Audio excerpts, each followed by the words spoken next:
Phenomena உடைச்சது காமிச்சாலும் அல்ல எதை காட்டுறாங்க? சாலி நபியுடைய ஒட்டகத்தை தான் காட்டுறான். இந்த ஒட்டகத்தை பொய்னு சொன்னாங்க, அதனால நான் மறுபடியும் இது மாதிரி நான் செய்ய மாட்டேன் அப்படின்னு சொன்னதுல ஒட்டகம் மாதிரியே ஒரு பிராணி வந்து பூமியிலிருந்து பிளந்துட்டு வரும், அது மனிதர்கள் இடத்துல பேசும், நம்ம விளங்குறது வந்து சரி கிடையாதுங்கிறது நாம வந்து அது மூலமா சொல்றோம்.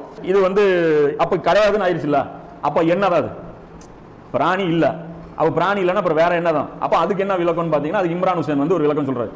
அந்த விளக்கம் வந்து நாம் வந்து ஆய்வு பண்ணி பார்த்த வரைக்கும் அது சரின்னு அது சரின்னு படுது. அதே விளக்கத்தை நானும் சரின்னு நினைக்கிறேன். அவர் சொன்னதுனாலன்ட்டு இல்லை, அவர் சொன்ன இந்த விஷயம் நமக்கு அது சரின்னு பட்டதுனால அது என்னுடைய விளக்கமும் கூட. அப்ப அதுக்கு நானும் அதை வந்து ஒத்துக்கிறதுனால அதை வந்து நான் வந்து எடுத்து சொல்றேன். அது என்ன விளக்கம்னு பாத்தீங்க அப்படின்னா, மிருகம் அப்படிங்கிறது ஜெருசலத்திலிருந்து ஒரு சர்வாதிகார ஆட்சி, மிருகத்தனமான ஒரு ஆட்சி வெளிப்படும். அது மிக கொடூரமான அடக்குமுறை செய்யும், மிக கொடூரமா இந்த உலகத்தில் அடக்குமுறை செய்யும். அதற்கு பேர் தான் தாபுத்துல் அர்து, பூமியினுடைய பிராணின்னு சொல்லி அல்லாஹ் சொல்றான் அப்படின்னு சொல்லி அவர் வந்து ஒரு விளக்கம் வந்து சொன்னார். இந்த குர்ஆனில் ஜெருசலம்ங்கிற புக்கு, அந்த புக்கில் வந்து அவர்